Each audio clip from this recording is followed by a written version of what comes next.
Hi, you're watching me on NewsX YouTube. My name is Devika Chopra. Jeremy Corbyn has lied in an attempt to divide us, and I can't believe that we almost fell for it. There's been a lot of hullabaloo about representatives of UK Indian Overseas Congress unit members meeting with Labour Party leader Jeremy Corbyn. Now, this man hardly needs an introduction by now, but to cut a long story short, Jeremy Corbyn and his party members have been completely against India since the abrogation of Article 370.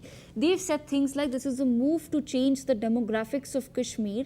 They've called for UN intervention into alleged human rights atrocities that are taking place in Kashmir as per them. And recently, they've also passed a Labour Party resolution on Kashmir, which once again calls for international intervention. Now, his strategy and game plan is very clear. It's now to consolidate the vote of the nearly 1.5 million Pakistanis in the UK. So that's his background. This man, Jeremy Corbyn, met with a delegation of the UK unit of Indian Overseas Congress, and he put out this tweet. It reads, "A very productive meeting with UK representatives from the Indian Congress Party, where we discussed human rights violations or the human rights situation in Kashmir.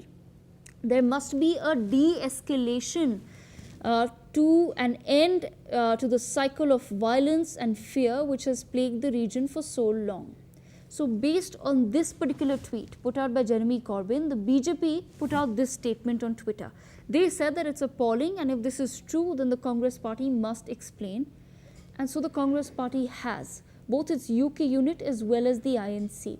The UK unit has clarified that their meeting with Jeremy Corbyn was to condemn the Kashmir resolution that's been passed by his party and to reiterate that Jammu and Kashmir is an internal matter and that outside intervention will not be accepted.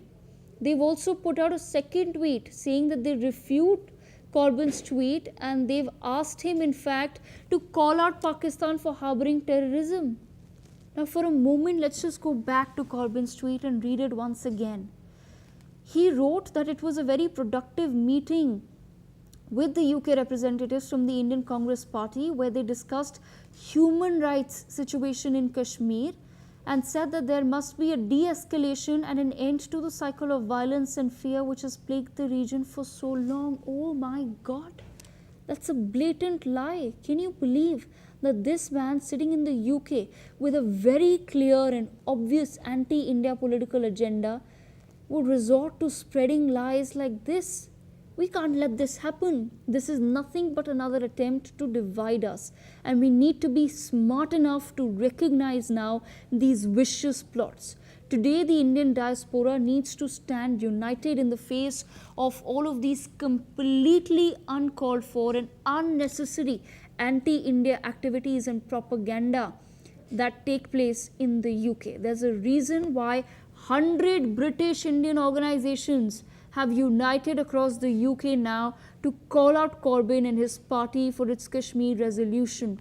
They have come out and they have clearly stated that at a time when Brexit looms over the UK and possibly a no-deal scenario, the last thing that the country needs is for its communities to be further divided while destroying relations with the world's largest democracy. And damn right, we are the world's largest democracy, and a very promising one. And we need to start asserting our position now. Did you know that Indians, who make up 2% of Britain's population, account for 6% of its GDP? That's 3 times. And this position must be leveraged. Jeremy Corbyn needs to be called out on these lies. And you know why he lied? Because he knew that it would get a response like that within India, that political parties will jump on this opportunity. He knew exactly what to write with that photo so that it would rake up a storm in India, and that's exactly what happened.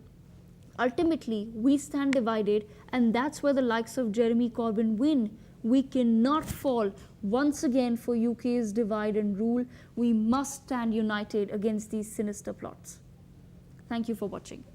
For more such videos, subscribe to the NewsX YouTube channel, hit the bell icon.